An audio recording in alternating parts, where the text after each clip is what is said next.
No, not really. It's just a matter of making sure that you can hear the screen on the computer up there, um, and that should be happening here um, any moment.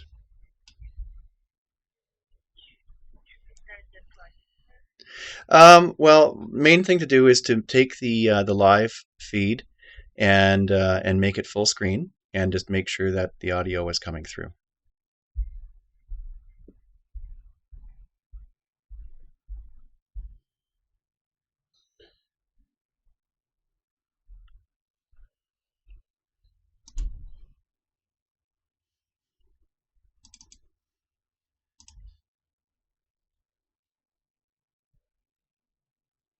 So, I don't know if there's any indication on your computer there that the YouTube stream is working.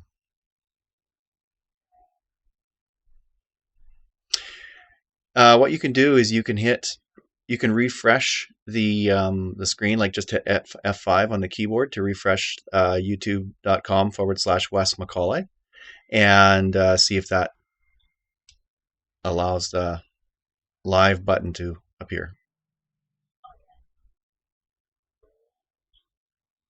Yeah, that's right. Building 2005. That's right.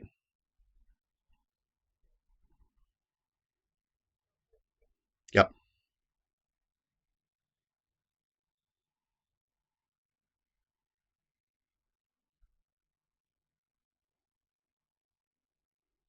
So does it sound like there's some audio coming through? No audio yet? Uh, you can try adjusting the volume on the desktop computer there and just make sure that it's up enough that the audio stream from me here is going to come through.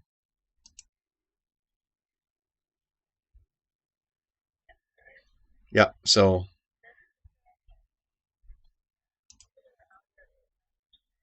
okay, that should be loud enough. Yeah. Now, do you see anything on the screen? Do you see my voice on there, or do you see my face on there? Because I've got okay, but you just can't hear any audio.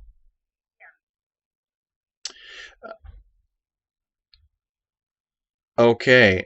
There's also a volume button on the remote control for the projector. So the projector is right there on the desk. So you're at the desk that I normally sit at when I'm teaching, correct? Okay. So if you pick up the remote control, there should be a volume button there, and then you can just get the volume up enough so that people are able to hear my voice.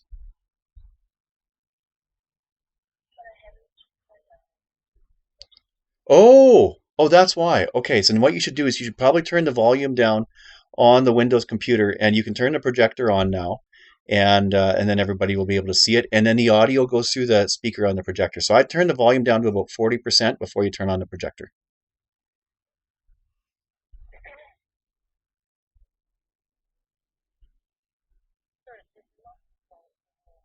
Yeah, and then you just hit you point it at the point it up at the ceiling at the projector, and hold the on button firmly.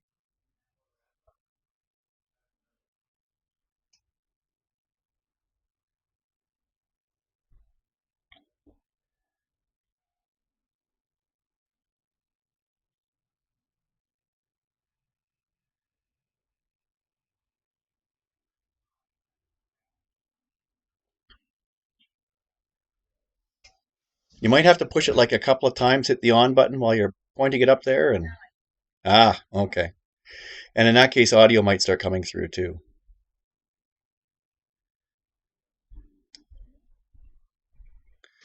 Okay, well, it's just a matter, I guess, of confirming the audio levels. It might be a little weird just because the audio, I think, is about anywhere from 30 seconds to 2 minutes behind my actual voice.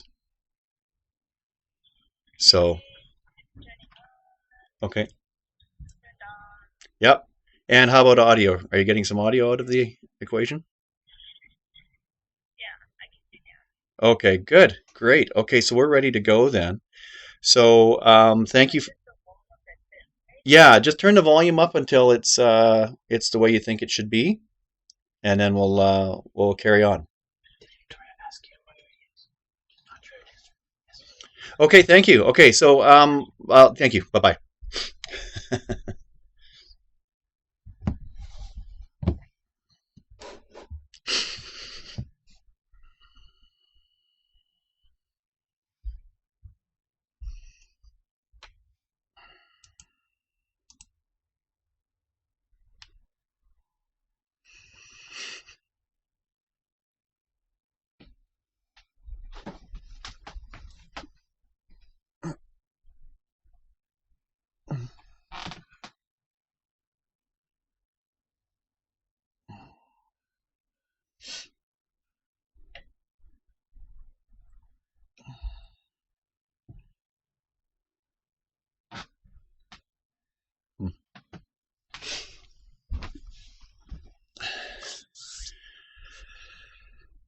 Those things are gonna be right in the way.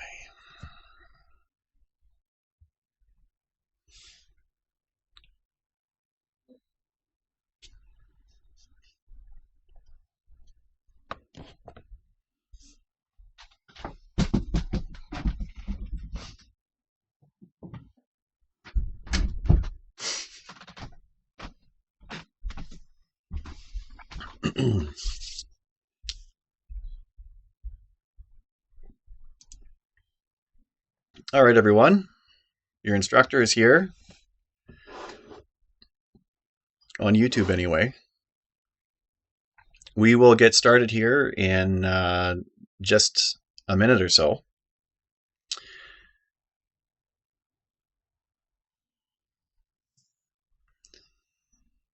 Now, if you're having some trouble hearing me, just adjust the volume on the desktop computer at the front of the class and get it so that even you folks who are sitting in the back can hear.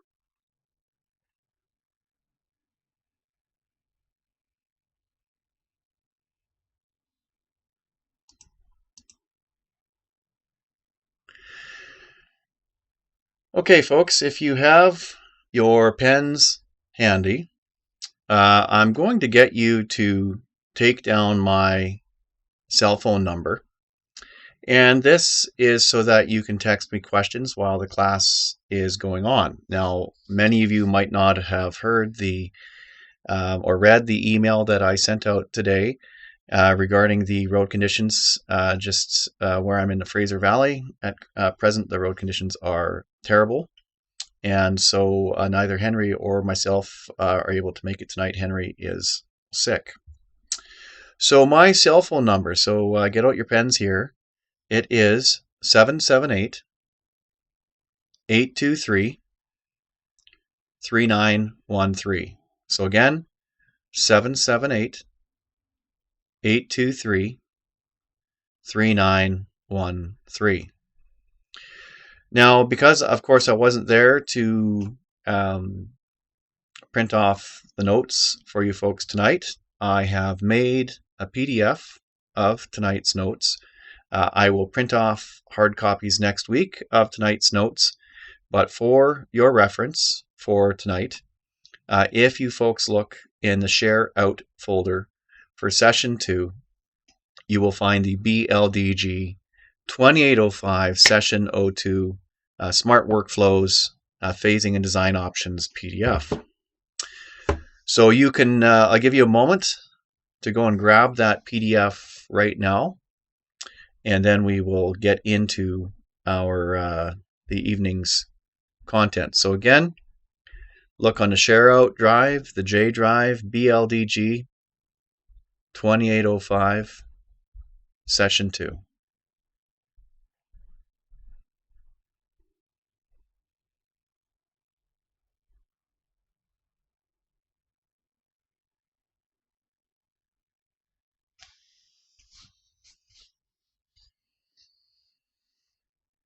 So while you're digging up that PDF, just want to let you folks know you're welcome to text me with your questions while I'm giving the presentation tonight. If your question comes in, there's typically about a 30-second to about 2-minute delay with YouTube when you're doing a stream such as I'm doing right now. So it may take a couple of minutes for me to get your question, and I will respond to your question as soon as I see it, and if there's a break in what it is that I'm teaching. Okay, so tonight we are going to be talking about the time dimension that you can employ when you're building a model in Revit. So typically in AutoCAD you might use a series of extra layers that indicate existing conditions or a renovated phase in the project, and these extra layers are used to denote existing versus new construction. Revit handles the phasing component extremely well, and that's what we're going to look at now. So if you go to the Manage tab, on the Manage tab you will find the Phases menu. So inside the phasing menu we have 3 tabs, and we're going to look at each of these tabs in succession.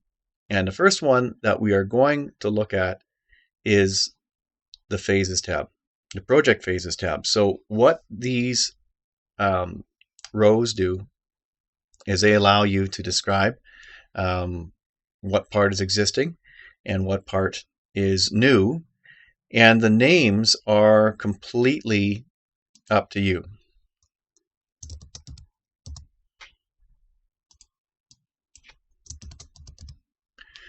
Now, when you start a new project in Revit, Revit assumes that all work that you are drawing is new.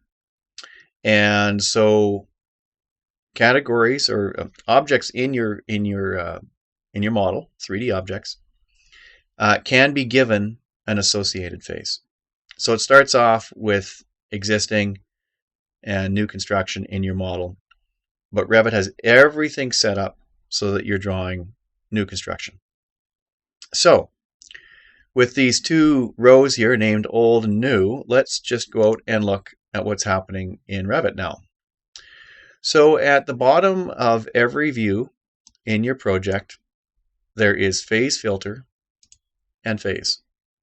So if you remember moments ago, I just switched the names of the phases from existing and new construction. I just called them old and new. And you can see that reflected here when I look at the phase settings for this view. So every view in your project has a phase that's associated with it.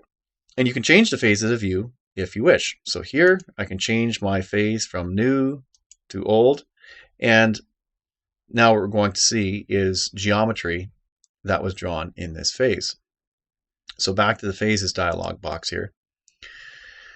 So you've got these 2 phases here. You can have as many phases as you want. I think the most I've seen is an existing and then new 2 construction phase following the existing phase. If there's a demolition stage in your project, unless the demolition is being handled as a separate subcontract, separate from the construction, and if there's going to be a time delay between the demolition work and the new construction work, that's the only time where you should define a demolition phase. So typically demolition is handled as a process of construction, so you don't need to specify it specifically. All right, so let's go back and look at phases again. So you put your cursor in one of these rows, you name the phase as you will. You can put in a text description if you want, describing what the phase is about. And then you can add phases before or after the row that you are in. So let's look over to our notes here again. So one of the important things that you need to do if you're going to be using phasing on a project is to create views that are set to be the existing phase. So if you look in the project that I've got up on my screen here tonight, this is the exercise that we'll be doing on phasing and design options tonight. You'll notice that I have two floor plans of level 1. One that's called existing and one that is called new. So let's just start a project from scratch here so you can see what I'm talking about in terms of creating views set to the existing phase so that you can start building that geometry of the building as it exists now in phases that look at the existing phase, or views rather that look at the existing phase. So here we go. I'm just going to start a new project here. So here is the blank architectural template. And if we look at the settings of the view, you can see that we've got our two phases here, existing and new construction. And every single view that's in the template has its phase set to new construction. So it's only looking at new work.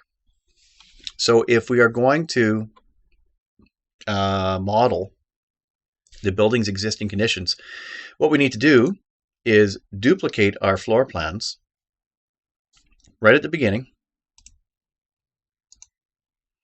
And we'll rename this so that we know that this is going to be an existing plan so we can start creating the existing building. And I'll do the same for the second floor. So I've duplicated both of these views.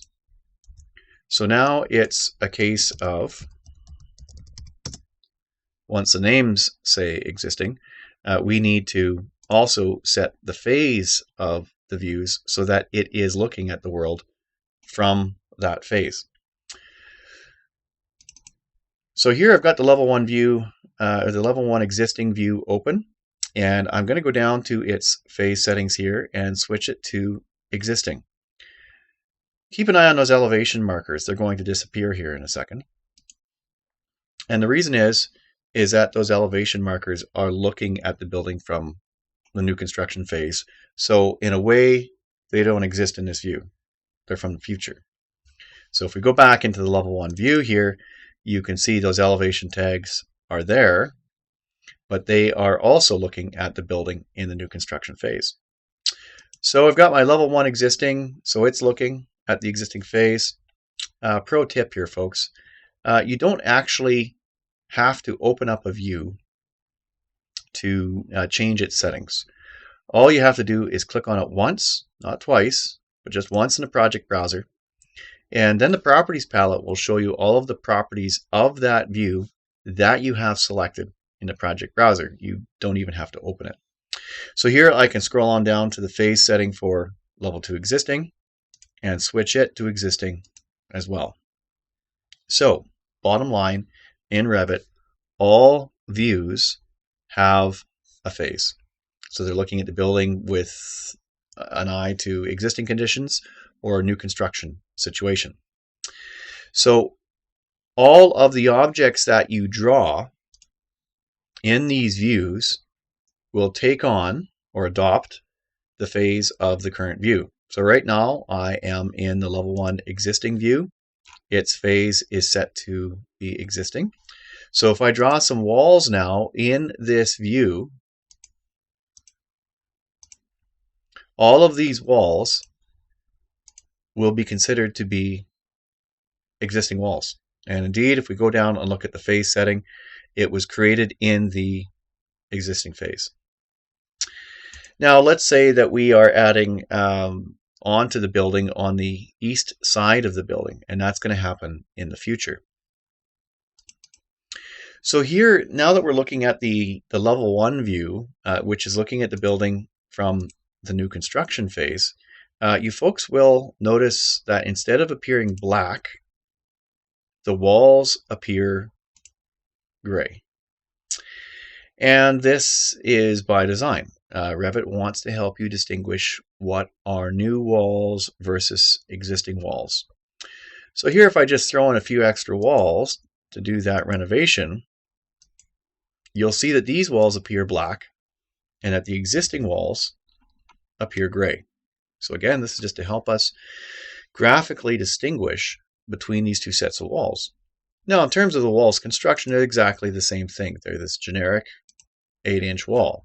And if it was a wall with a little bit more definition in it, let's say one of the more complete walls here. And here I'll just set my level of detail to medium so we can see those material layers. So there you can see how the walls are connecting together. And if we go back to the level 1 existing phase, same thing here. These are the brick on metal stud. They're exactly the same wall, and the level of detail here is set to medium. And in my level 1 new construction view, it's also set to medium. So my new walls show their material layers, but the existing walls don't. And as you can see, the existing walls are given this gray tone. So what's going on here? Well, the next thing that we need to talk about, and this is on the Manage tab again, and again going to the Phases dialog.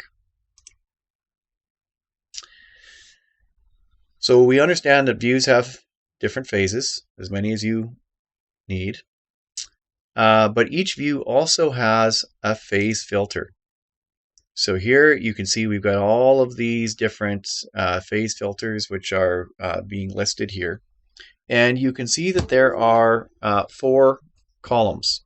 So there's existing, or new existing, demolished, and temporary. So what do these mean? Now, don't confuse new and existing here with the names of these phases. They're not at all related. So the names of the phases are arbitrary. So here, if I call this ye old,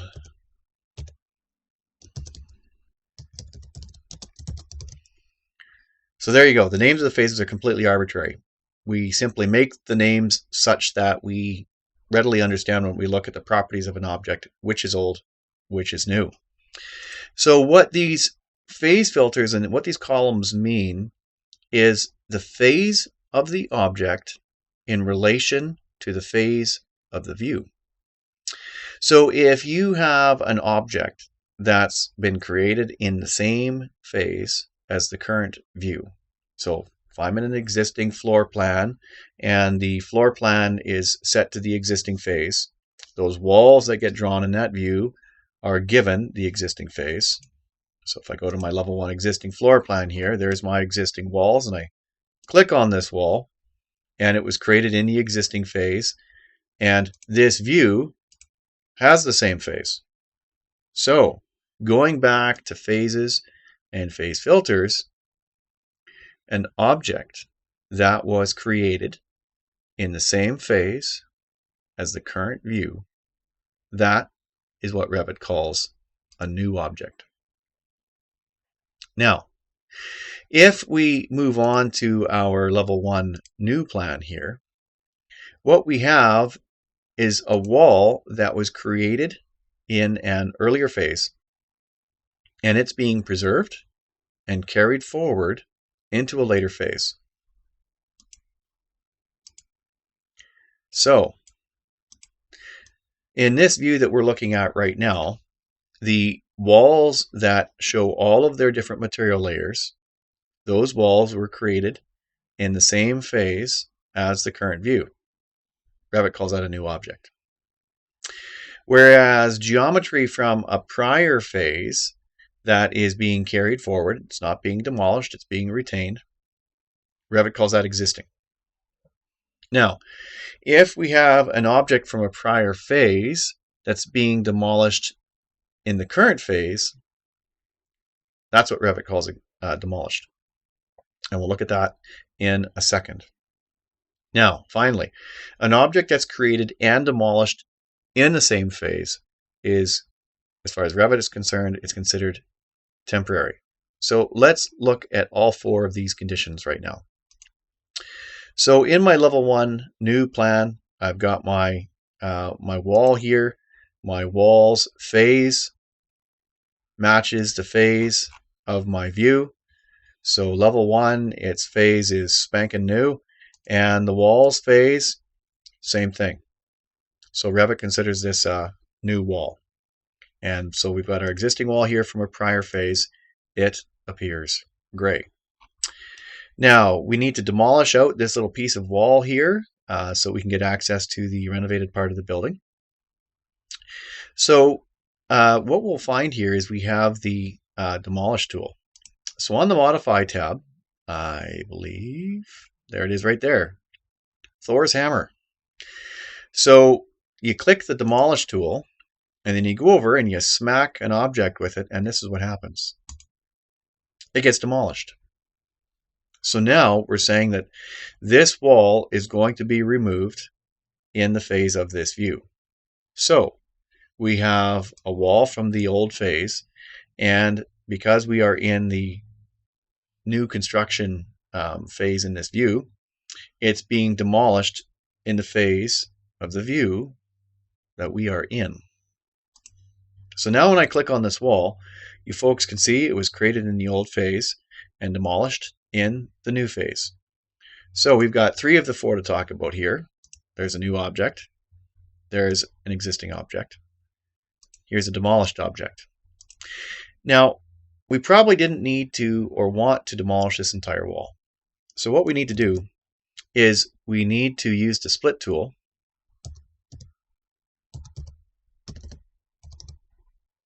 So the split tool is, it's on the modify tab here, and I'm just looking for the,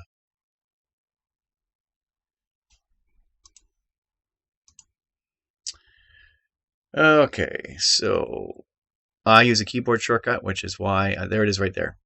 So there's the split tool. So what I'll probably do here is I'm going to split this wall so that this original wall is now split into 3 pieces. This allows us now to demolish only the piece in the middle here that needs to go so that we can get access to this, this new part of the building. Okay, finally, what happens if you demolish an object that's been created in the same phase as the view? So let's take this wall here. So if I demolish a wall that was created in the same phase as the current view, Revit calls that temporary. And instead of making it black dashed, it makes it blue dashed and puts a diagonal blue crosshatch across the objects. So temporary object would be used for something like hoarding on a job site. So if you want to indicate hoarding on a job site, you could use the that feature, temporary objects, to make that happen. All right, back to the phases dialog box here. So we've talked about the 4 different kinds of objects here. So if you look at page 2 of the notes, we've got our phase filters at the bottom of the page notes there, talking about new, existing, demolished, and temporary objects, and what those mean. So you'll notice here that with the phase filter tab, now we're looking at the top of page 2 now, that for each one of these different columns, there's these different rows, and for each one of these cells here, so new and show complete, new, existing, demolished, and temporary objects all have 3 options: by category, overridden, or not displayed. So in this situation here, if it means something is being shown by category, it means show the walls as they are defined to look in object styles. So this particular phase filter, new and existing walls, will be shown by category. So visually, you will not be able to distinguish by looking at the drawing. You will not be able to graphically distinguish which is a new object versus what's an existing object. So each view has a phase with which it is associated, and each view has a phase filter as well. So right now it's using the show all phase filter. So when we switch it to show complete, you folks can see that the new and existing walls look the same. You'll also notice that the temporary wall here, one that was created and deleted in the same phase, is gone. So let's go back and look at phases again. So show all and show complete. So if a view's phase filter is set to show complete, existing and new geometry will appear normally. There will be no graphical changes made to the existing wall so that you will know that they are existing. Demolished objects, that is, an object from a prior phase that's being demolished in the phase of the current view, that geometry isn't showing up. And geometry from temporary objects isn't showing up either. Now, the show all filter, you can't change its settings. Now, generally speaking, there's not much reason to change any of the settings of these phase filters. They're good for what they do, and I rarely change them, if ever. So this show all here, new objects appear normally, existing objects are overridden, demolished objects are overridden, and temporary objects are overridden. So what does that mean? Overridden versus by category. Well, we got to go to the third tab for that. So if you go to the graphic overrides tab, these are the overrides for existing, demolished, new, and temporary. So if on the prior tab, overridden is chosen in one of these different cells, what will happen is that the override defined on the third tab will be applied. So demolished, what's the graphic override for this? So in plan, our walls will be given a line weight of 3 instead of 5 is what the normal line weight for walls is in plan. And it will be given the demolished line type. Any fill patterns inside the wall will be hidden, and all we'll see are the dashed lines for the walls. Now, existing geometry being carried forward from a previous phase. If we look at the override for this, it's also given a line weight of 3, and it's being given a color of 50% gray. So that is how these overrides work. Now you can see there's also an override for new construction. There's a specific use case for this that I will describe in a few minutes with respect to demolition plans. We'll get to that soon. Finally, with temporary, here this is where the blue comes from. So again, a line weight of 3, that's where the blue comes from right there. So each view has an associated phase. Each object has a phase in which it is created, and potentially a phase in which it is demolished. So those are our phases and our phase filters.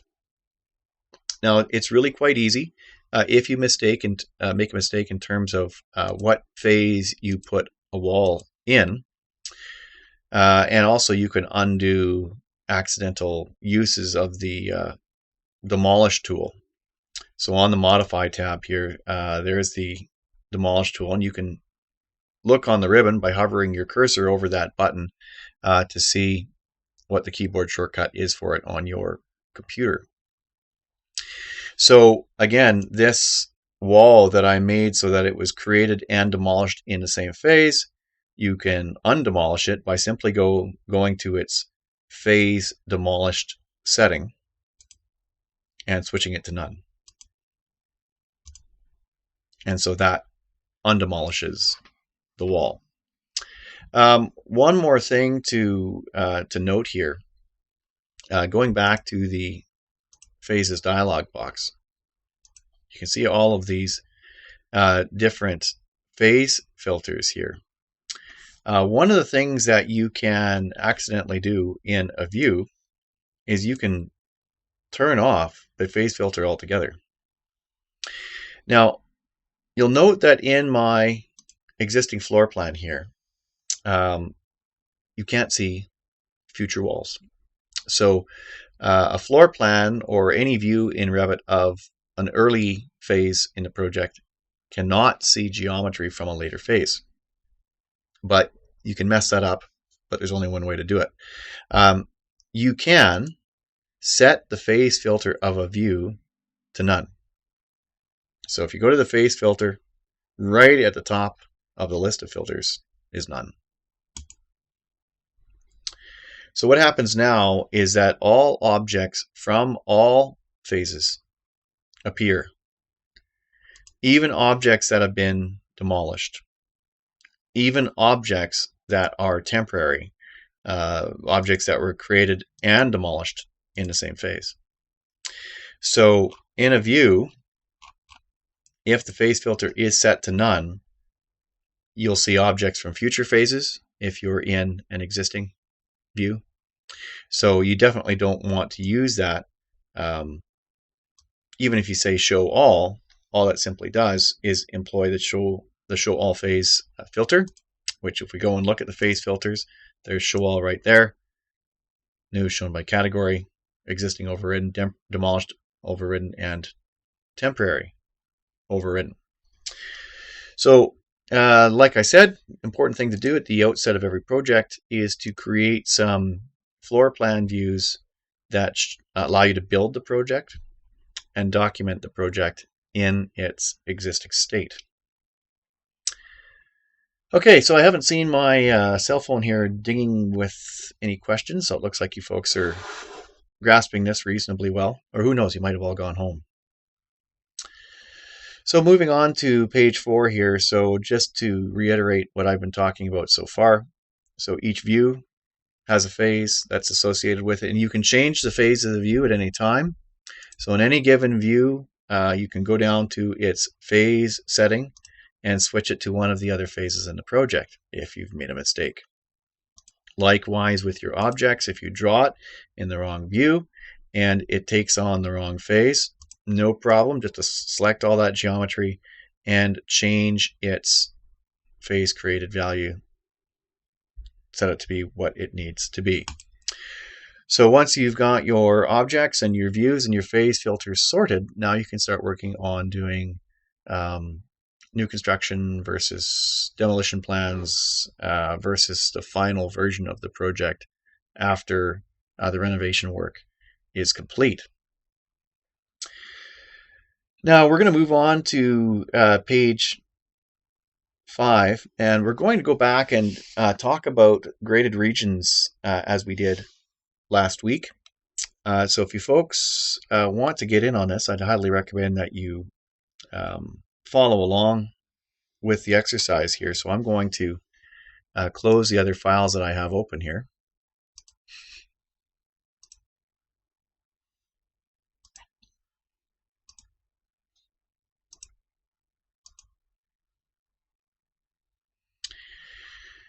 Now, in our session 2 folder for tonight, you folks should find an AutoCAD drawing called site_model. Now, what I'd actually recommend that you folks do is to grab the entire session 2 folder from the share out drive, right click on it and copy it, and then paste it to your desktop or paste it someplace on your computer so that you can get access to it. So again, share out drive BLDG 2805 session 2. Go and find that folder, and inside it you should see what I've got up on my screen here. So we've got our design option exercises, the phasing exercises, and right now what we're interested in is the site model AutoCAD drawing. So we're going to go through that together here in just a moment.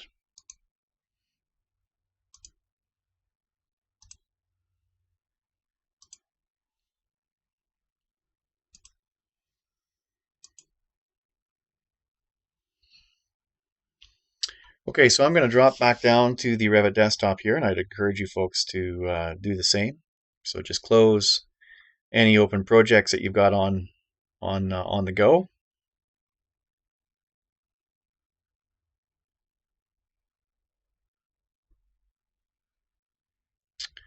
In terms of pacing, if you feel I'm going too fast or too slowly, again, just send me a text message and I'll adjust my pace accordingly.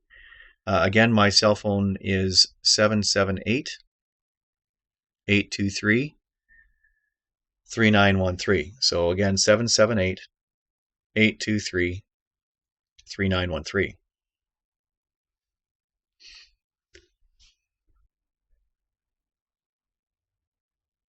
Okay, so we are going to model some topography here, and in fact, you folks will go through this exercise next week in your quiz. So you'll probably want to pay attention to this so you know how this process works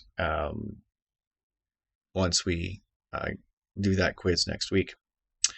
So we're here on the Revit desktop. I'm just going to start a new architectural template. So pull up the new model dialog box, switch to the architectural template, and hit OK.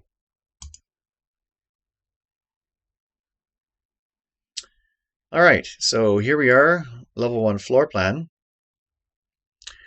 So what we need to do now is insert the AutoCAD drawing that we are going to use to build our model of the site.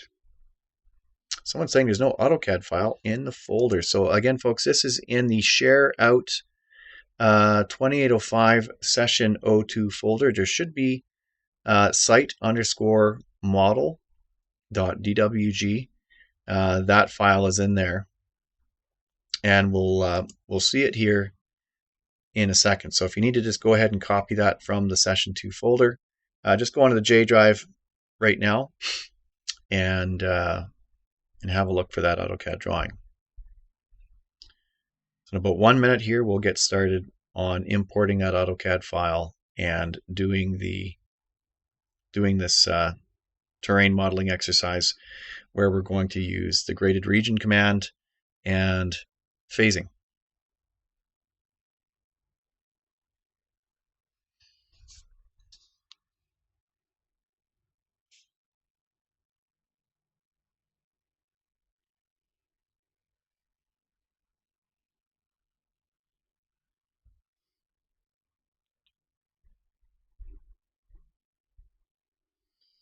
Hopefully you folks have been able to find that AutoCAD file now.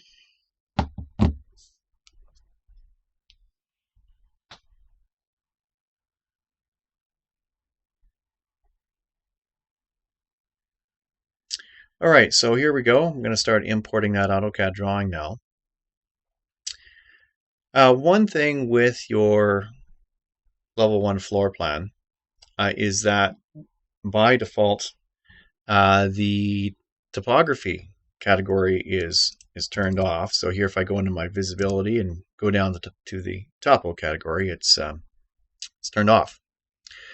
So instead, I could turn topography on here. I'm going to move on to the site plan and bring it in here. So on the Insert tab, you folks will notice that there is both a Link CAD option and an Import CAD option. They both do exactly the same thing. Both of them will bring in the AutoCAD drawing and store it completely within Revit's database, such that if the original AutoCAD drawing is deleted, it doesn't matter.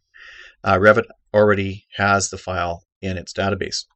However, if you use the Link CAD option, then it's like an XREF. So every time you open your file, AutoCAD, or Revit rather, will look to see if there's a newer version of that CAD file present, and it will load it into your project instead. If when you open a project that Revit couldn't find a later version of that CAD file, or couldn't find the CAD file at all, then Revit will stick with the most recent version of the CAD file that it was able to find. So if you're bringing in a CAD file and you know it's going to be changing frequently and you're going to be getting new copies of it, then you should use LinkCAD.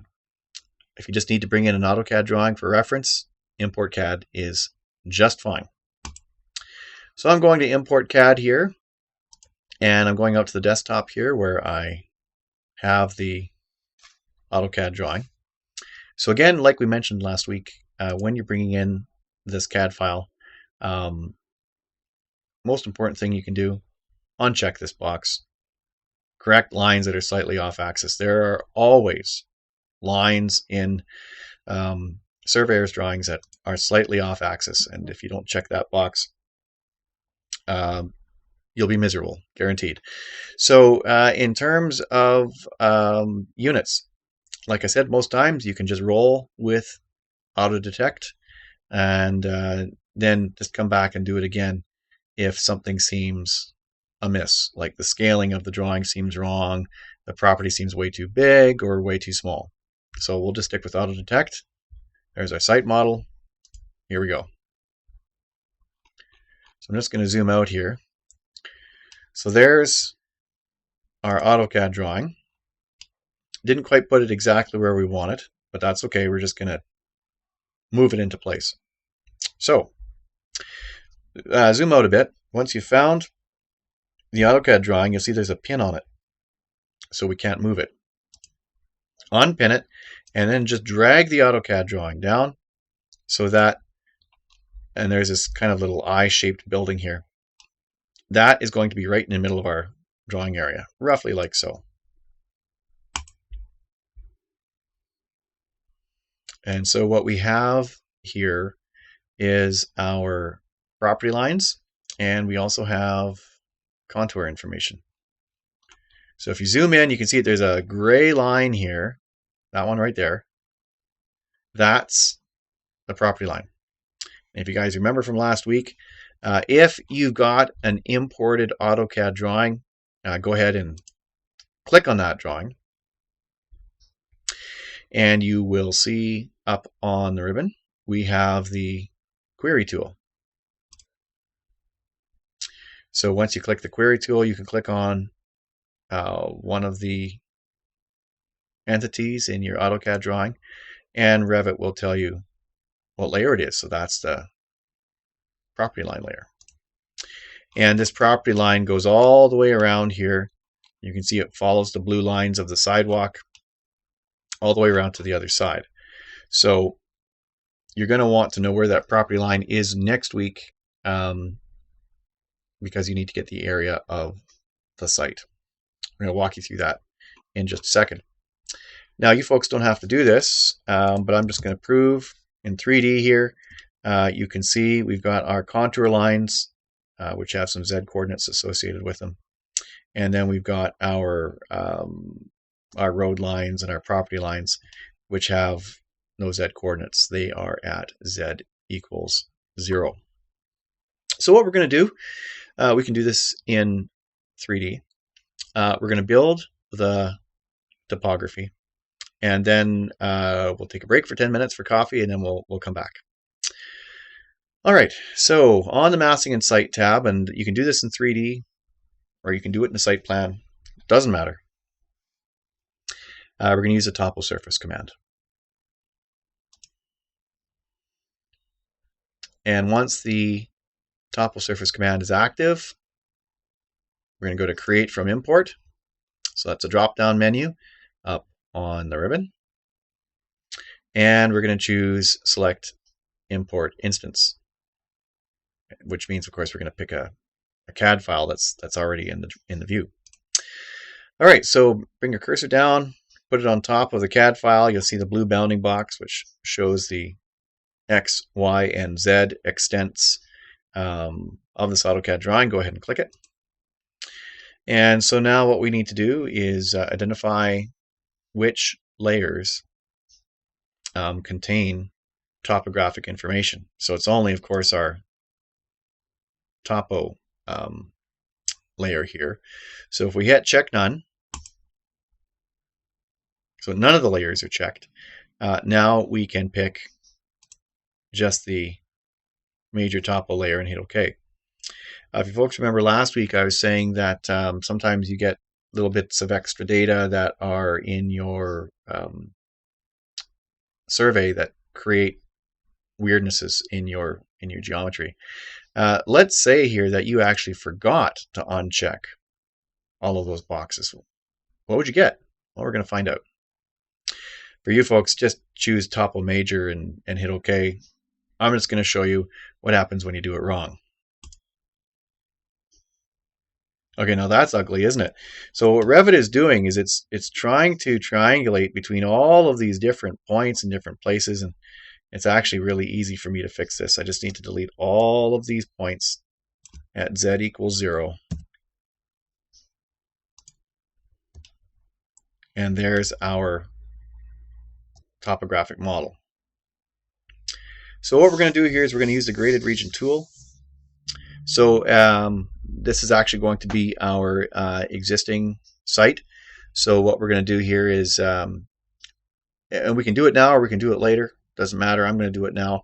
I'm going to change the phase created of this Toposurface to existing. So this is going to be an existing site that we are going to work with to do the graded region work. So I'm going to go ahead and hit finish here. So there's our site, looking at it in 3D here. So if you did it in the site plan, there it is. Now, of course, we're going to need to put on our property lines and so on. And of course, because the topographic model is obscuring the stuff behind, what I need to do here is switch to wireframe so that I can see through this Toposurface so we can move on to the next stage.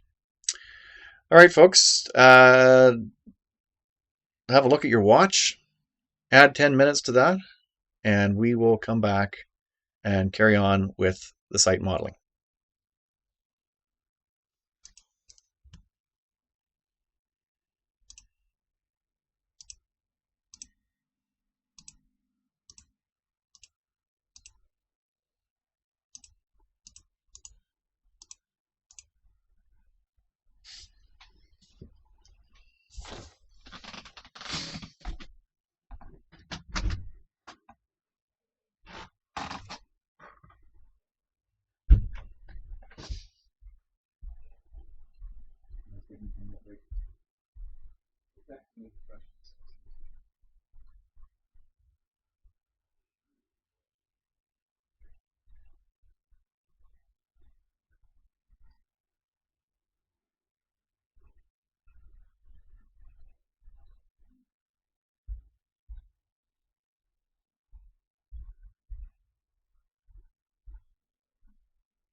Okay, folks, we'll get started here in just a minute.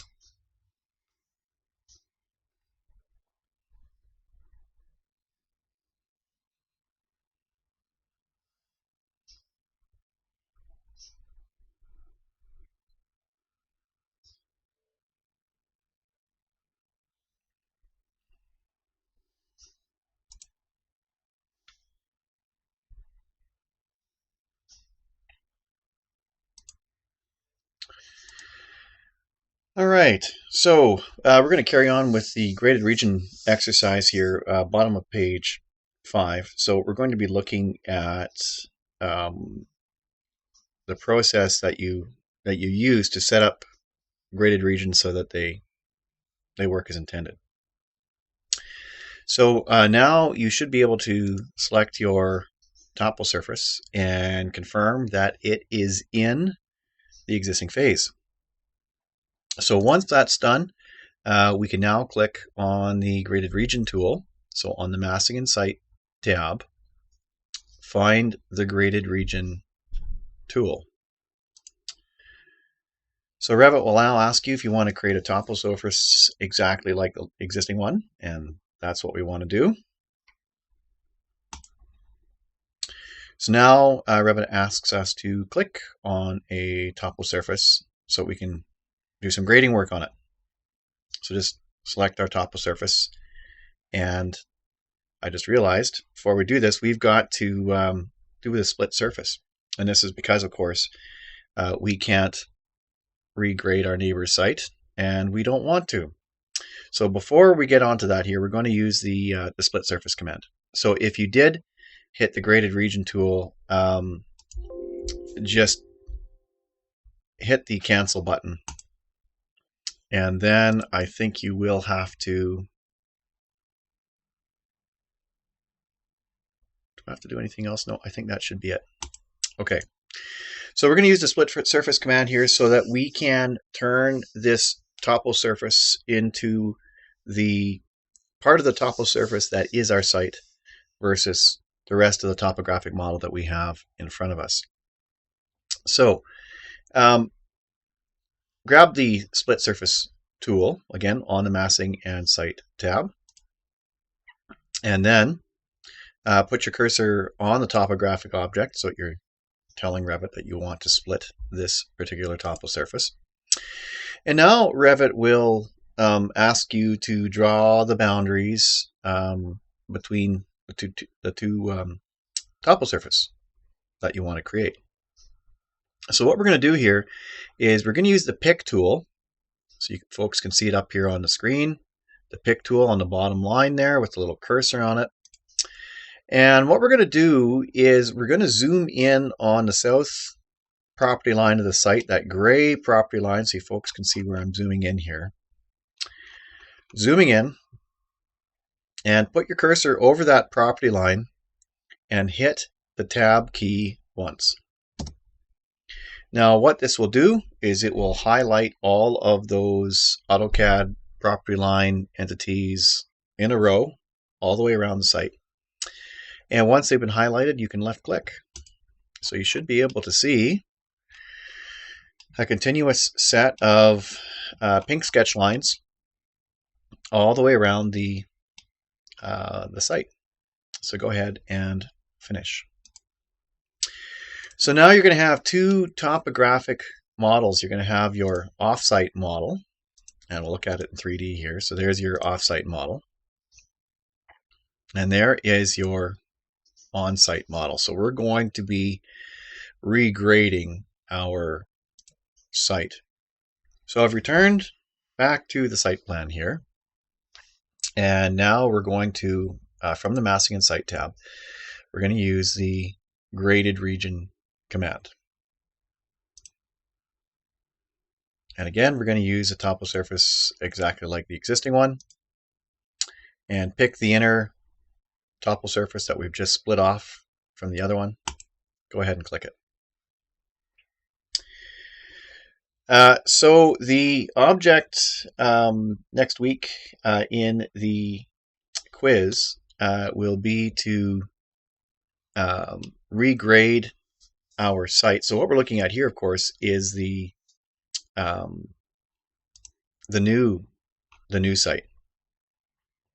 And so what we're going to be doing here is setting the elevation of this piece in the middle here for where we've got the corners of the building. Now, today I'm going to walk you through the process that you'll use on the exam. Only during the exam you'll be given slightly different values that you're going to use to set the heights of the building corners. So you're not going to get exactly the same numbers. Okay, so what we need to do here is we need to delete a couple of these points that are at the bottom part of where the house is here. And then we've got to delete this one point at the north end of the house. So we've deleted 3 points. And now what we're going to do is we are going to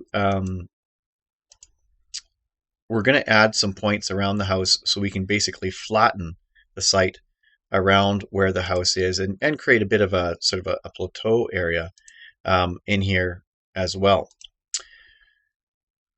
Okay, so what we need to do here is just go back to the Edit Surface tab here, and we're going to place some points. And we're going to place some points here at 130 feet.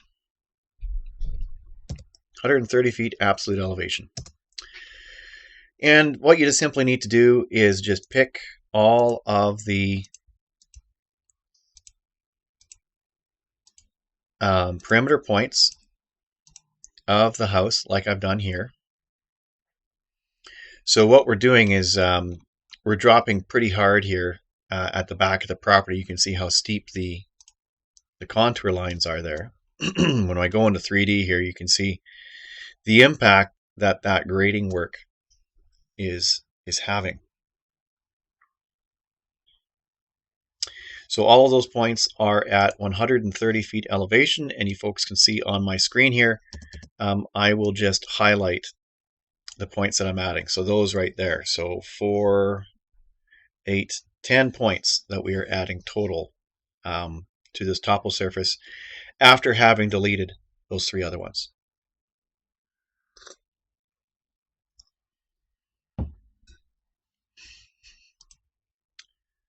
Okay, so once that's done, you can go ahead and hit the Finish button. And then you can go back and click on the Toposurface in the middle here. And what we're looking for is the cut and fill values for the Toposurface. Now, this does happen to me on occasion. So you'll notice here that Revit is not giving any cut or fill values for this Toposurface that we've just created. This does happen on occasion. And the reason is, and I'm not exactly sure why it happens some days and why it doesn't happen other days, but it has to do with the fact that we've got this offsite topography right up next to it. It seems to confuse Revit in terms of coming up with the excavation cut and fill values. So what I'm going to do here is I'm going to delete the offsite topography. So all that we are left with is our existing on-site topography and our revised on-site topography. Now, you'll notice that even though I've got my new construction topography selected, it's still not showing the cut and fill. So what are we going to do here? So we've got the offsite topography deleted. So what we're going to do is we're going to have to recreate the graded region.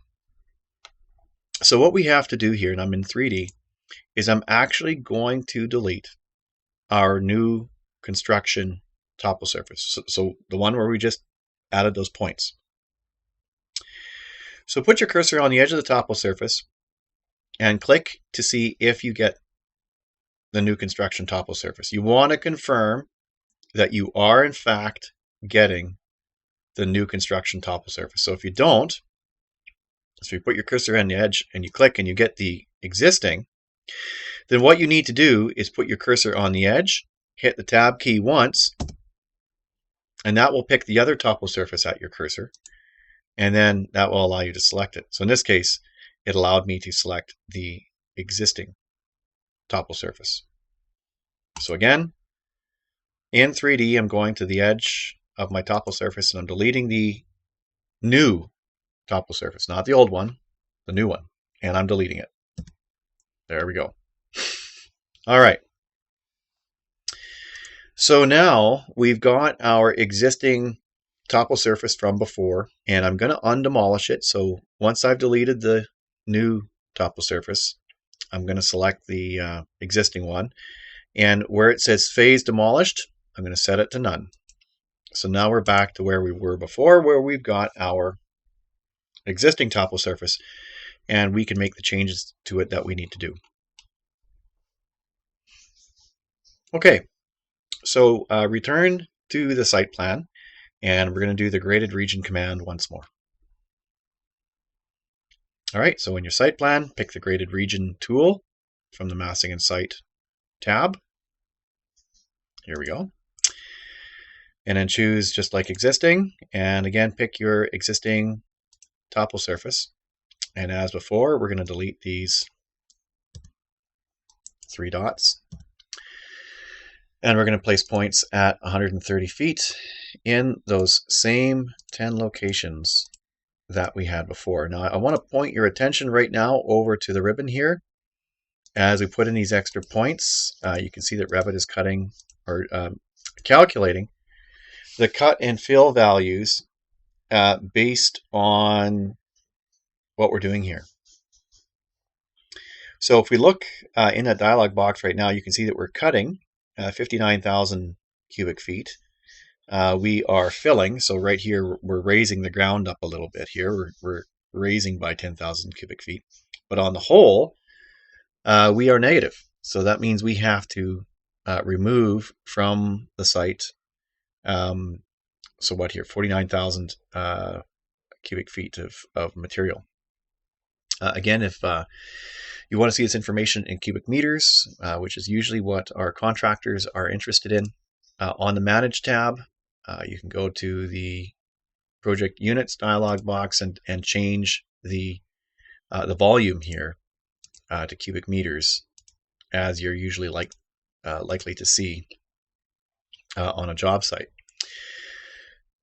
So here we're still removing 1,388 cubic meters of material from the site. So once that's done, go ahead and hit finish. When you look at it in 3D here, I'm going to turn on shading. And so what this will allow you to do is it will allow you to see the new versus the old. The old site, of course, is red. The phase filter in this view is show all. And so remember, if we go back to manage and phases, phase filter show all shows new by category, existing overridden, and demolished overridden and temporary overridden. And when we look at the overrides, demolished is given this phase demo material. That's why it looks red. The phase demo material, when you look at its definition, it's given a transparent red appearance, so that when you look at it in shading, you can see it's 40% transparent. So that's why we see our existing topo shown in red. Okay, so the one final thing here that we need to talk about here, so you folks are ready to do this for next week, is putting in our property line. So you can see where our property line is. It's, of course, located right where our topographic model of the site is located. On the Massing and Site tab, you folks can find the property line tool. So with your surveys, you're typically going to have the legal boundaries provided to you in the AutoCAD drawing when you import it. So that's what we're going to do here. Property line command. You can type it in with distances and bearings yourself. I don't know if I've ever done that even once. Most of the time, I just do it by sketching. So here, you could either draw directly on top of AutoCAD geometry, or again, you can use the pick tool. Put your cursor over one of the surveyor's property lines. Just hover it over that one property line. Hit the tab key once. All of those property lines will highlight, and then you can left click. And now you've got all of those property lines selected. And pink sketch lines there for each of one of them. So you can see there's our pink sketch lines all the way around the perimeter of the site. So go ahead and hit the green check mark. And there you go. So that is your legal property line from Revit. And you'll notice here that when you zoom in, you can see the Revit property lines here. Now I find that Revit does not set the property lines to have a heavy enough line weight. So if you folks remember, the place where you set your line weights in Revit is in Object Styles. So the Object Styles dialog, Manage tab, over to Object Styles here, and here we're going to bump up the property lines line weights so they're nice and thick, so that they are very easily seen on site. Your property lines are under the site category, and there they are. So in projection, I'm going to give them a nice big fat line weight of like 7. So now, very clearly visible in our drawing here when we are doing our site plan. Alrighty, so that's it for page 5. What we're going to do here is we're going to move on to page 6, and you folks can close this down. We don't need to keep this exercise. What I want you to do is on the in our session 2 folder for tonight, you've been given it's called Quick Zen phasing exercise. So this is just to kind of give you a sense of how this phasing works in the context of a project. So we've done it on a site now. So now what we're going to do is we're going to build a project from scratch. And so what we've got here are the grid lines for the project. So you can see this on the top of page 6. And so what we're going to do here is we're going to go through this exercise together. Again, feel free to text me something that's not clear here. I will leave my screen, of course, on. I'm going to go through this exercise just like you see it there being read out, but I'm not going to talk, so you folks won't have to focus on me. You can focus on the PDF and the instructions that are there to walk you through the exercise. So this is page 6 of the PDF that's in our Session 2 folder. And the file that you are working on is also in the Session 2 folder on the Share Out drive, the Quick Zen Phasing Exercise.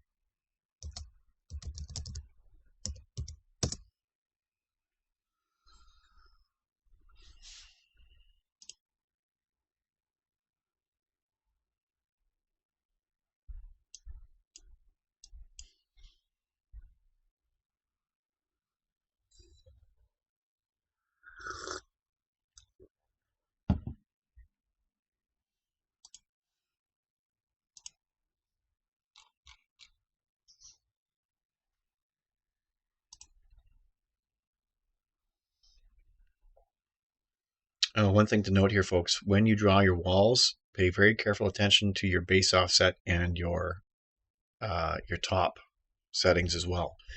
I'm just noticing here in the project browser that when I went to start my exterior walls, my level 1 walls want to start at 1 foot instead of 0. So we want our walls to start at 0. So make sure you get that setting sorted before you start drawing.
A couple other things here I'll note. You can see that in the second steps on the page there, you're putting in a washroom. The toilet has been provided. That's the Toilet Domestic 3D. And the vanity has been provided as well, a 36-inch vanity countersink combo. So that's got your sink, your countertop, and the cabinet underneath, all in one object. So you can just place those things in right beside the toilet. I think the door is probably going to be a 30-inch door. If that's too big, then you can drop down to a 24-inch door for the door into the washroom.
Okay, folks. So in a moment here, I'm just going to uh, move on to talking about design options.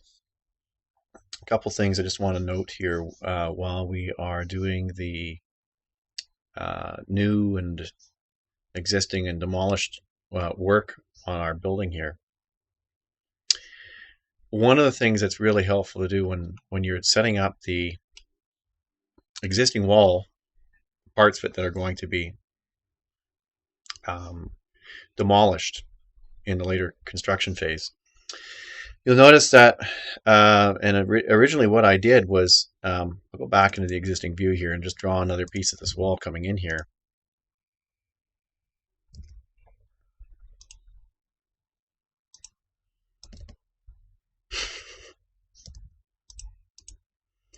So I'm just going to show the process here by which I split this wall and made everything work. So it's just like this one here.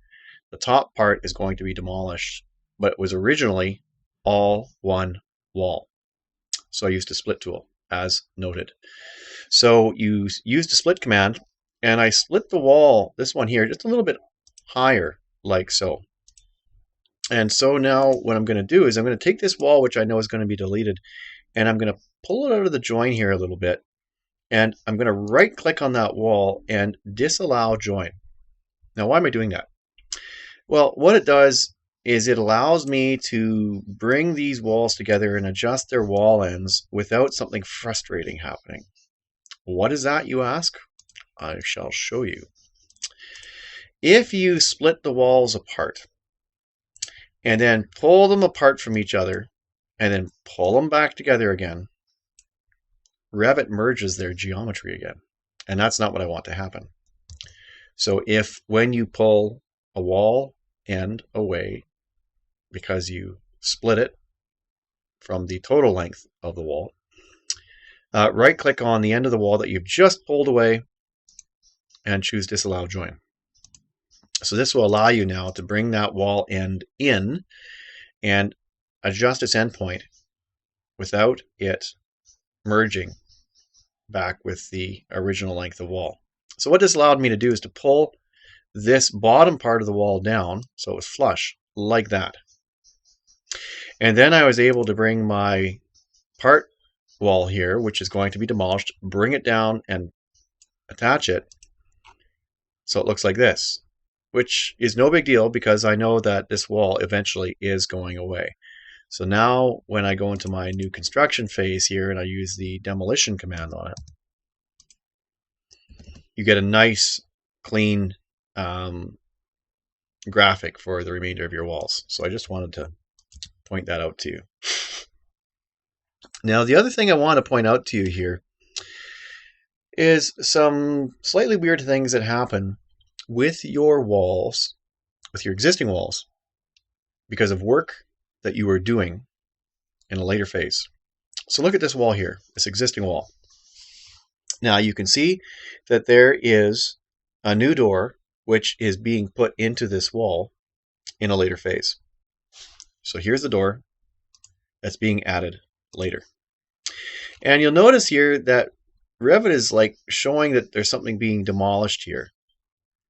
And there is. A part of the wall is going away so that you can walk through the door.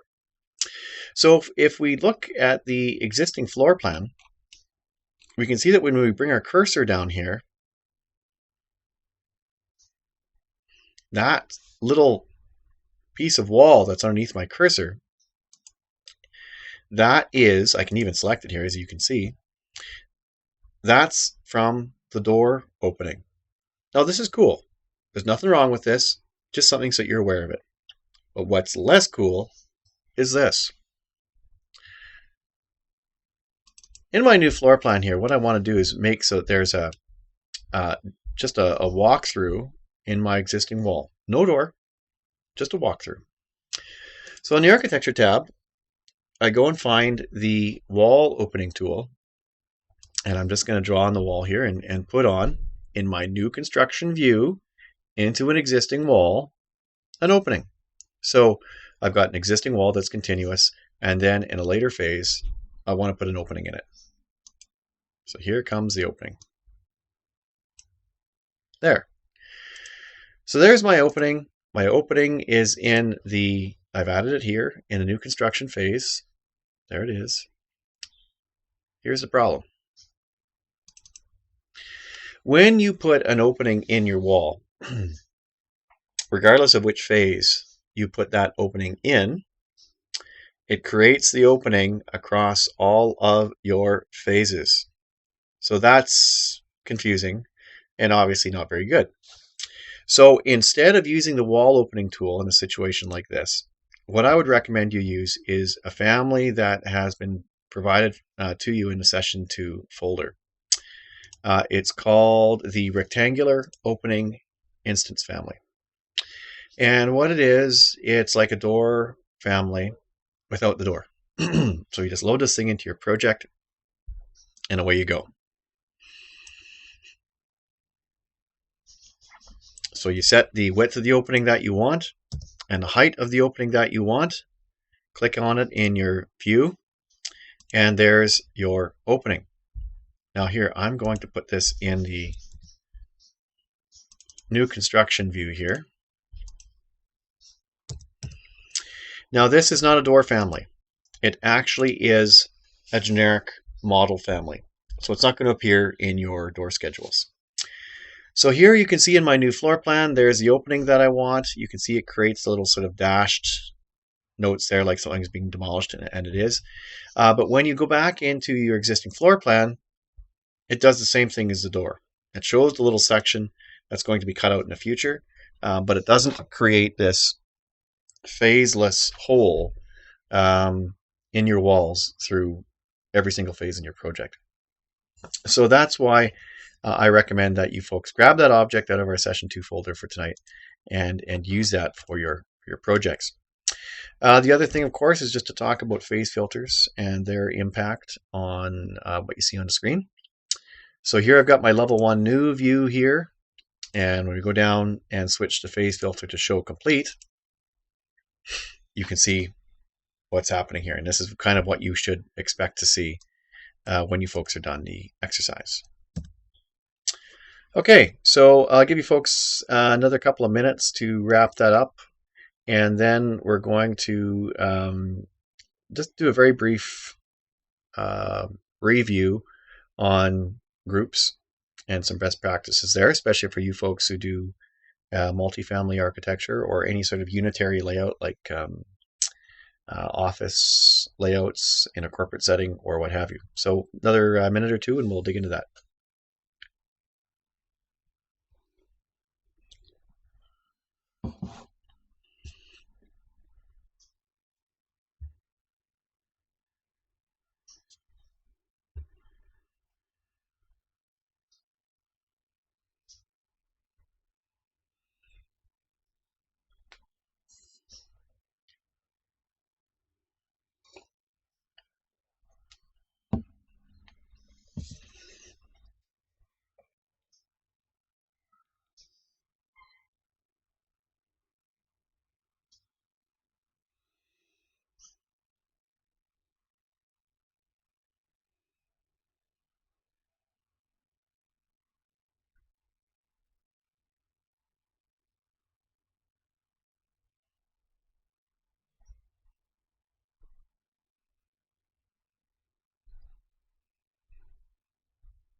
Okay, so we're just going to skip the exercise on page 7, and we're going to move on to page 8 here and talk about groups here for a moment.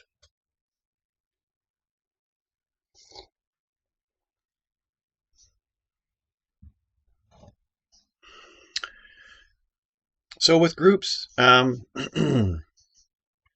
what we're going to do here is contrast groups with nested families. Now you might think that's kind of a bit of an odd combination.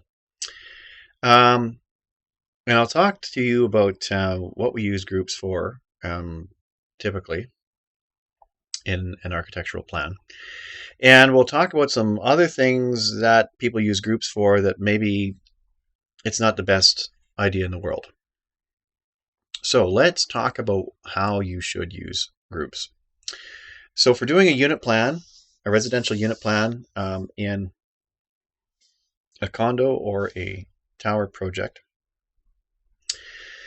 your unit plans would include the walls within the units, doors, furniture layouts if you're going to have a furniture layout, cabinets, plumbing, all that kind of stuff that belongs to the unit.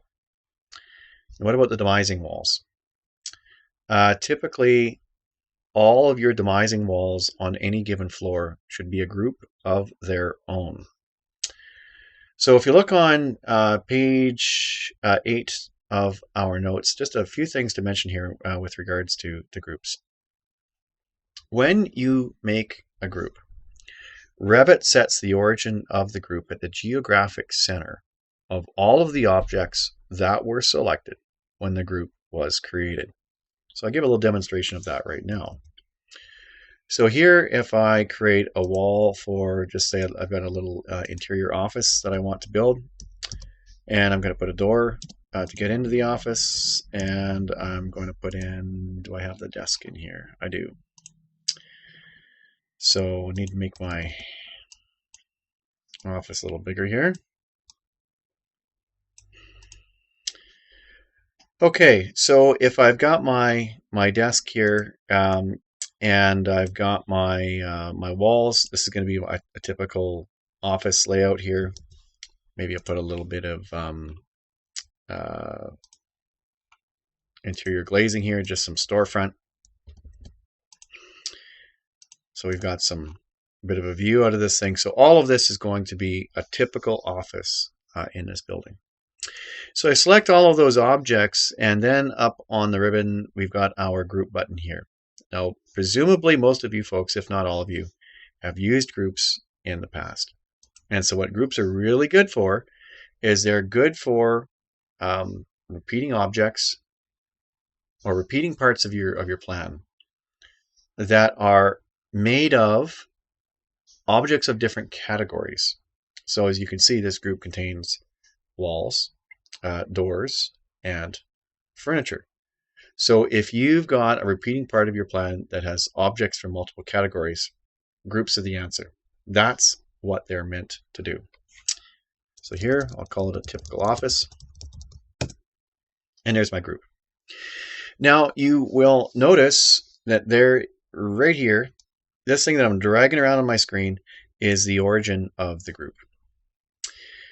Now, what groups were also meant to do was to allow you to hot swap between different group types. So let's talk about different types of groups.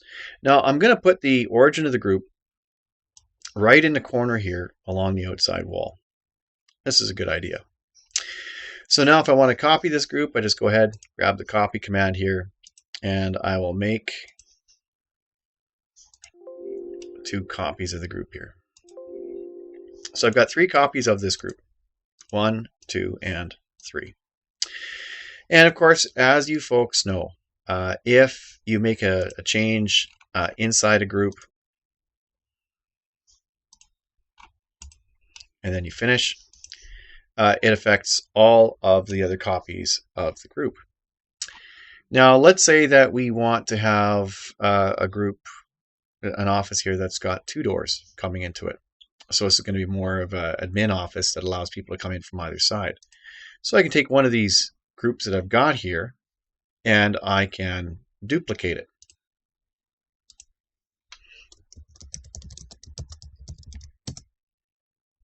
So now this group is different from this one. It's a different group name.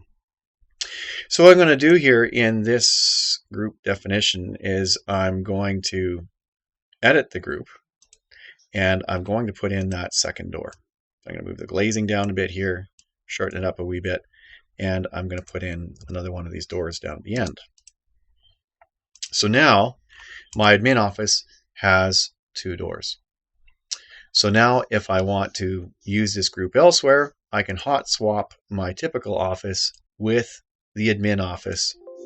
And provided that they have the same origin points, and this is why origin points for our groups are so important, you want to make sure that they're both in the same relative place between the groups. Now, you may be working in a residential situation where you're not likely to be swapping one group for another. Still, it's good practice to make sure that you've got your group's origin point in some sort of rational location rather than just leaving it in a geographic center as Revit is going to do to you. So, what's a bad use of groups? And you might think this isn't something that really matters. Well, let's have a look.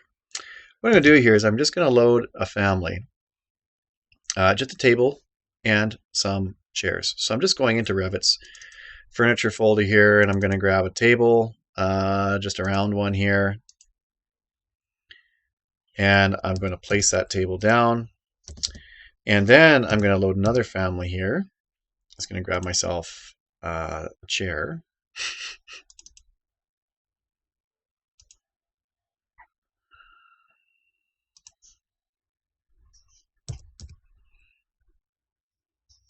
And I'm going to mirror this chair around so that I have 4 copies of this chair around the table. Now, Revit does, in fact, in its library, have a library of tables and chairs built into it. And this is actually what I'm showing here is an excellent use of families, not of groups. So, you folks can see here I have 1, 2, 3, 4 chairs and my table family in the middle. I can select all of these objects, and just like I created my office group, I can make a group of these tables and chairs.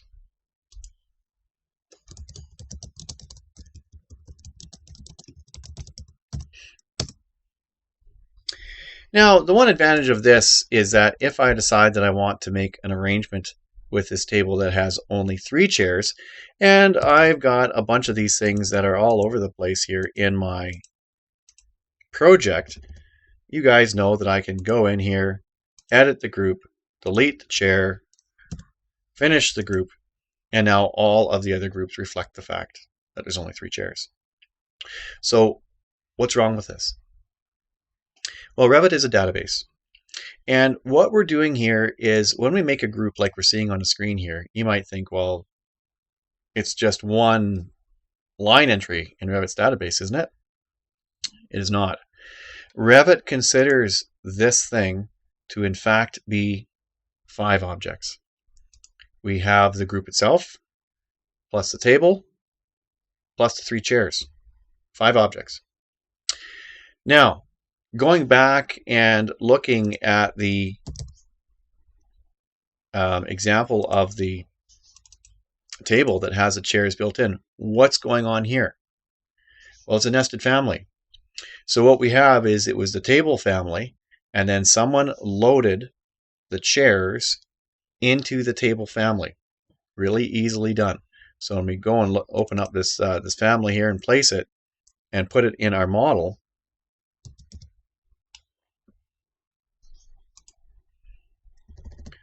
Revit considers this thing to be one object. So one object versus 5. Now on a small project, not really a big deal. On larger projects though, the more that you can do to reduce the total number of objects in your project, the better things will go for you. So one of the best things that I could recommend for you folks is whenever possible, if you can use a nested family for something like this, it's not going to change very often, use a nested family. And use a group for something that is going to change frequently, like a unit plan layout where you've got objects of different categories. In this case, our nested family here with the table and chairs, they're all of the same category. They are all furniture objects. So grouping them, it's an easy thing to do, but I recommend against it. It's certainly not a life or death situation, but on larger projects, it could contribute to making your project behave a little bit more sluggishly. Okay, other than that, go through and read the best practices on the groups. I don't think I need to go through that with you. There's some good stuff in there that you folks should have a look at. We are going to move on to design options. So if you folks want to move on to page 14 of the PDF, design options, we'll get going on that.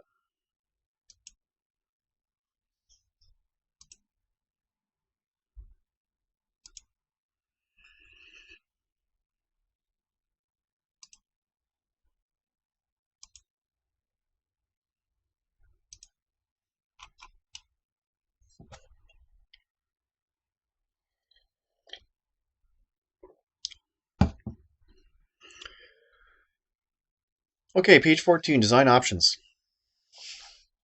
One of the things that's a little bit wonky about design options is the terminology. So accessing the design options feature set of Revit also happens on the Manage tab. And it's also available from a flyout menu on the bottom of your screen. So let's go into the design options dialog box here. And so what we're going to talk about here is what design options are for. So the idea behind design options is that if you have competing ideas for part of the design of your project, whether it could be various kitchen designs or maybe the layout of a particular part of the building, or maybe some different roof lines that you might be working on a house, and you want to show them all to the client. The idea is that with design options, you can build multiple floor plans or geometries within the same location of your project. So thinking back to AutoCAD, you might have done this just by doing a save as with your drawing. Or you might have used layers. So if you had 3 different layouts for a kitchen, you might have had 3 different layers that you used, or 3 different sets of layers that you used to draw the different ideas for your kitchen out. And then you turn those layers on and off so that they could be shown to the client. So that's what Revit is trying to do here, but there's no need to do a save as. There's no need to create layers or categories or any of that stuff. Basically what you can do is you can just flick the switch between the different options that you want to show to the client, and Revit will hang on to them all. And you decide which option appears in any given floor plan. So let's get into it. So terminology, design options. So what design options is going to do is it's going to break your model into 2 separate bags of information, if you will. You're going to have geometry, and the bulk of your project is going to be in what's called the main model. It's geometry that isn't going to be changing regardless of what your plans are for the design. So, if the kitchen's the only part of your plan that you folks are still trying to sort out with your client, then everything in your building is in the main model except your kitchen. So what you see here, the main model, is just a part of your project that isn't going to be part of one of these options. The next term we need to talk about here is the option set, so you folks can see it here. So the option set is like the drawer, the bag, the suitcase, if you will. It's the container for all of the different design ideas for a particular part of your building. So if you're trying to sort out the kitchen situation, you would create a new option set called kitchens. So when you hit the option set button, you can see it creates the option set here, just a generic name, and one option within it. So after you've created an option set, you need to click on it straight away and give it a name so that you know why you created it.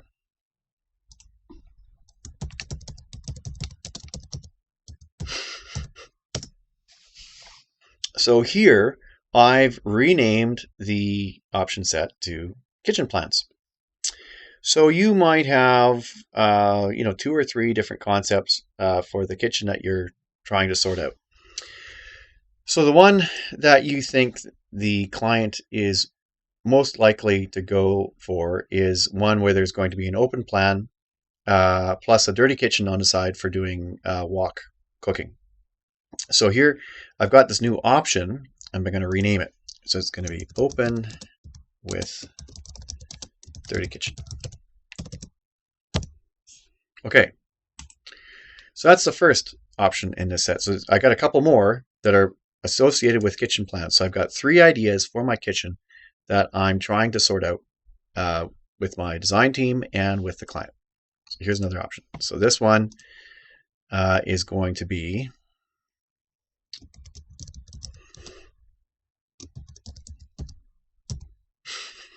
a galley style kitchen. And finally, one more new option in this set. And I'll rename it again straight away. Now, at this point, this container with potentially 3 different sets of geometries within it for the different styles of the kitchen that I'm preparing, they're empty. There's nothing inside them. So we've created the organization for this particular option set, and then we need to either copy geometry into one of these options, or we set one of them to be current and draw geometry inside it. Now, there's no limit to the number of option sets you might have in a project. In the notes there, you can see that there are 3 different option sets that are in play, each with their options within each one of them. So the real containers are the options themselves. The option set is just a title. It's just there to tell you what the purpose of those 3 different buckets are within it. So once you've created an option set and the options that are going to reside within it, you hit close. So now, at the bottom of your screen, you're going to see a flyout menu.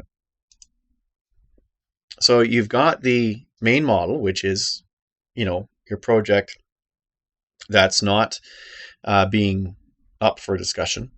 And then you've got your option set. So now you can see the option set, like I said, it's the title for these different containers that are shown underneath it. So within each option set, you have 1 or 2 or 3 or however many options you have, usually 2 or more, and you're trying to decide which one of them is going to win. So in this case, what I can do is I can set one of them current, and I can draw some geometry within it.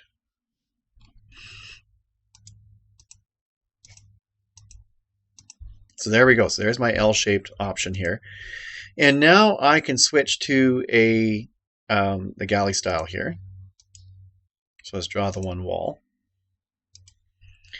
And now I can switch to the open with the dirty kitchen here. So what I'm just going to do is just draw a little room on the side.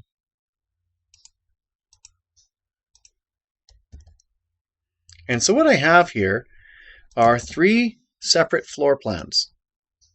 So The main model is just the part of the building that we've already got sorted.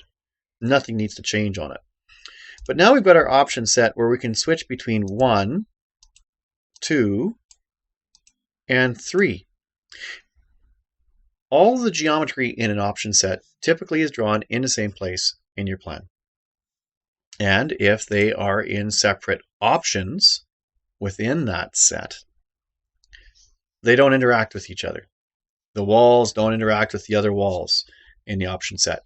Everything is kept separate. So this allows you to draw up these different plans, show them to your client, and then decide which one you want to use. Now, you'll notice that one of the options within any given option set is primary. Let's have a look at the notes. So on page 14, you can see that within each option set, there is one option which is listed primary. That, the primary option, is the option that you think has the greatest chance of success.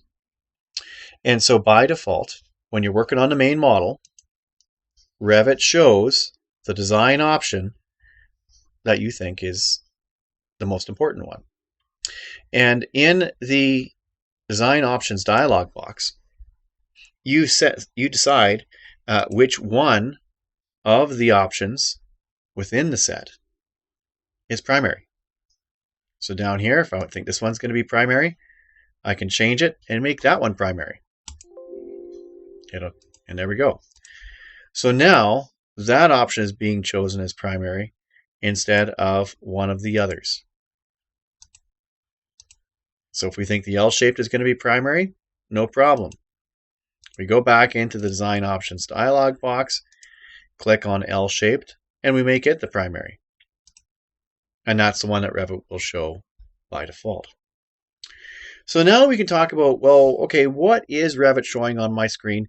How can I get Revit to show 3 different options so I can print them off? Because you'll notice that if I switch to one of these other options, the rest of the model is grayed out. And Revit's WYSIWYG, so this would affect my printing. So how can I have all 3 sets ready to go in case my client wants to see them? Well, what you can do is you can make copies of your view.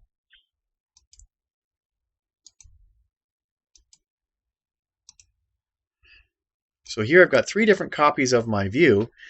And now what I can do is something that's a little bit interesting.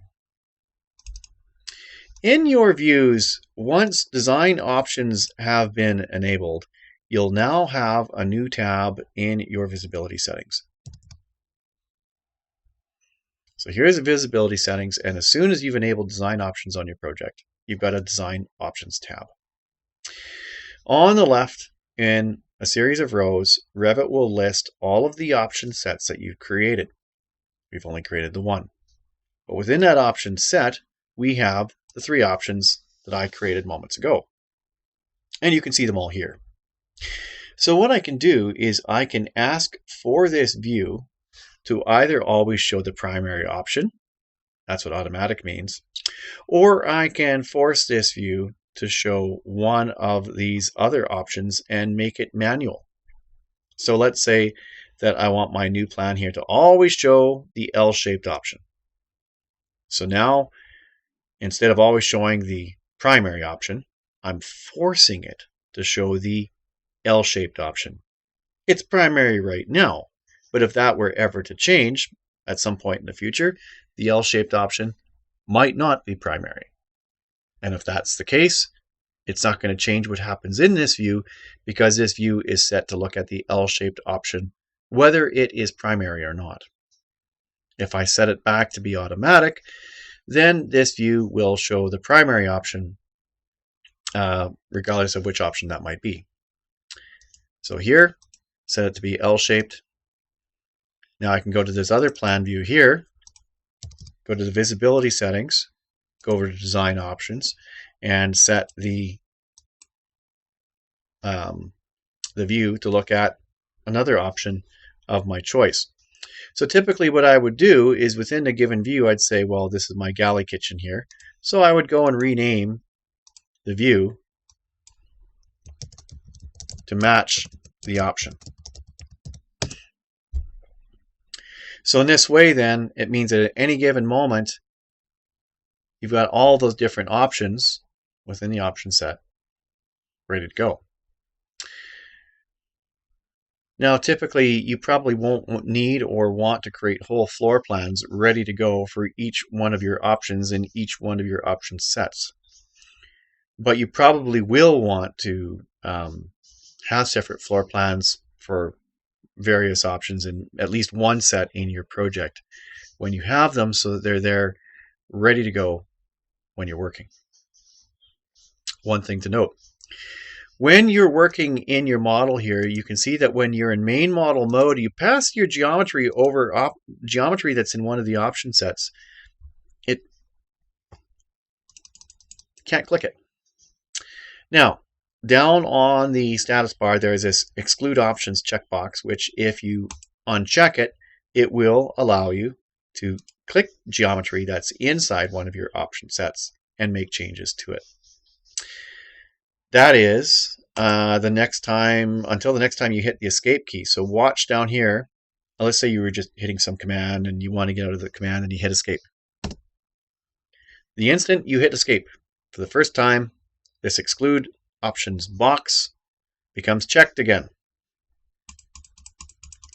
Can't hit that geometry unless I uncheck the box. But of course, if I choose to work on one of the design options here that I see in my view, now I can work on it. So there we go. Now keep in mind that if in any given view you've forced it to look at one of the design options and it's not set to automatic.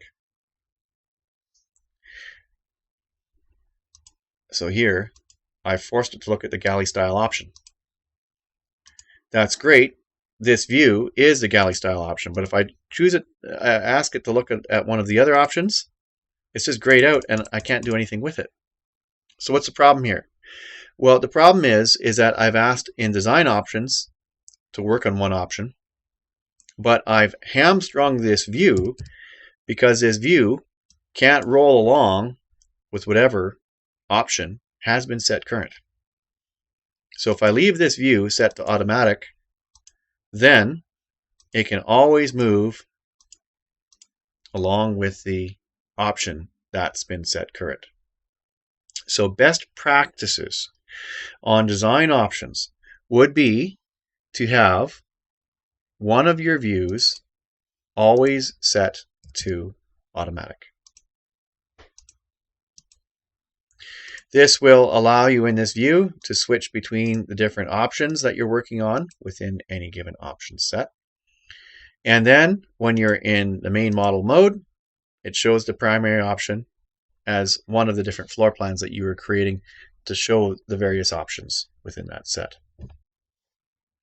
Now, a few things with the geometry that you are working with.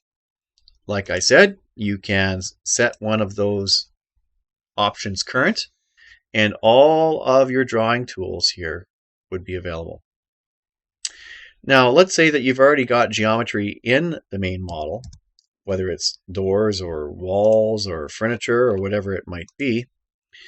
You might have some geometry that's already here, and you're like, well, I want to add this to, various options within my project. That's no problem. When you click on an object that's in the main model now, you can copy it to various options in your project. So you'll see down here, the bottom of the screen, there's our design options menu dialog box. We've seen that.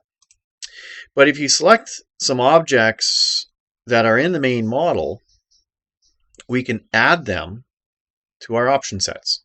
So here's my desk, and I can add it to all of the different option sets, all of the different options within one of my option sets in my project. So this particular desk, I could add it to all 3 options within this set. So there, now it is. So I've got 3 different copies of that desk now. in these different option sets. So here I can move them around so that they make sense for each one of the options that I'm working on here.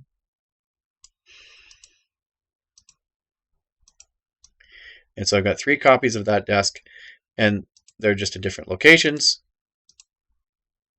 as would make sense for this, for each option. So geometry can be copied from the main model to the option sets. I can copy geometry between option sets. So let's say I've got another desk here. So if I want, I can grab this desk, Control C, copy it, and now I can move between my different options here and Control V, paste it into each one of these different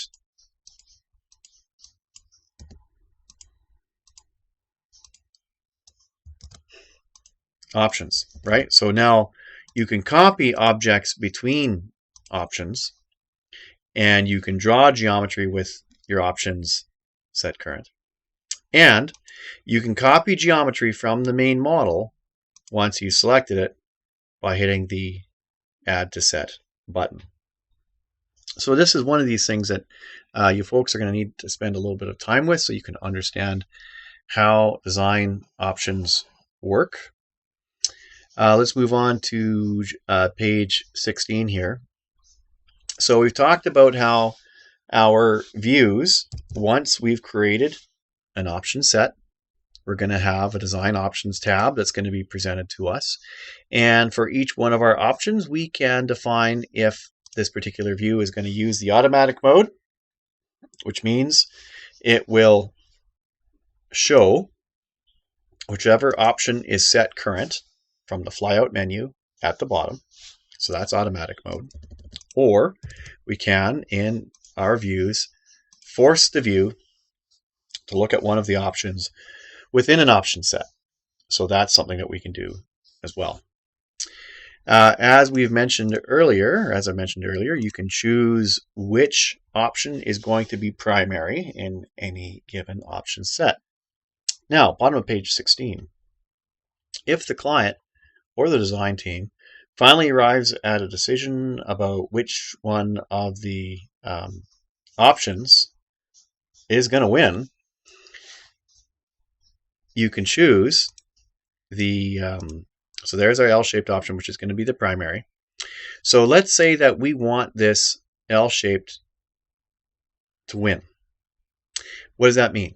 Well, what it means is the other options will be removed. And then the option set will go away. So what happens is that the primary option gets rolled in to the main model. So let's look at how that works. So you click on your option set, and over here on the option set menu, it says accept primary. So what this means is delete the other options, keep the primary option, and that's the end of this option set.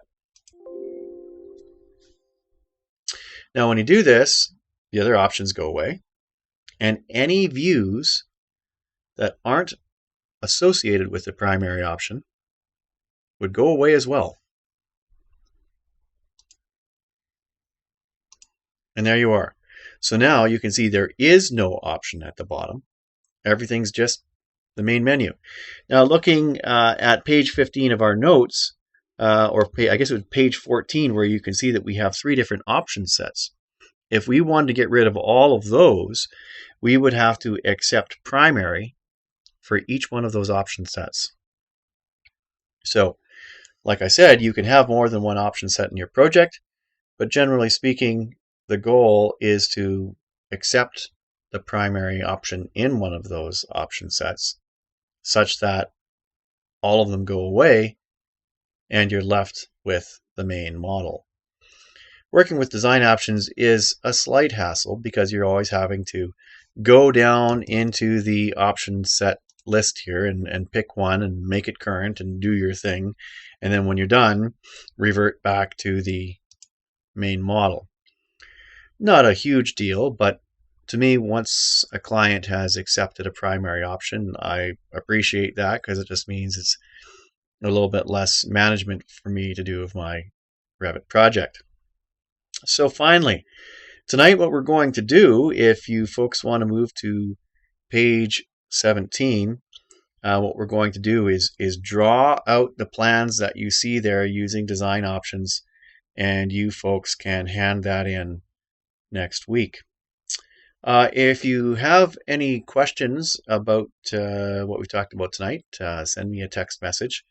And if you folks could, please submit your exercise here. So that's the quicksand phasing exercise. Submit that into your student assignment folder on the share in drive, if you folks could do that by next week.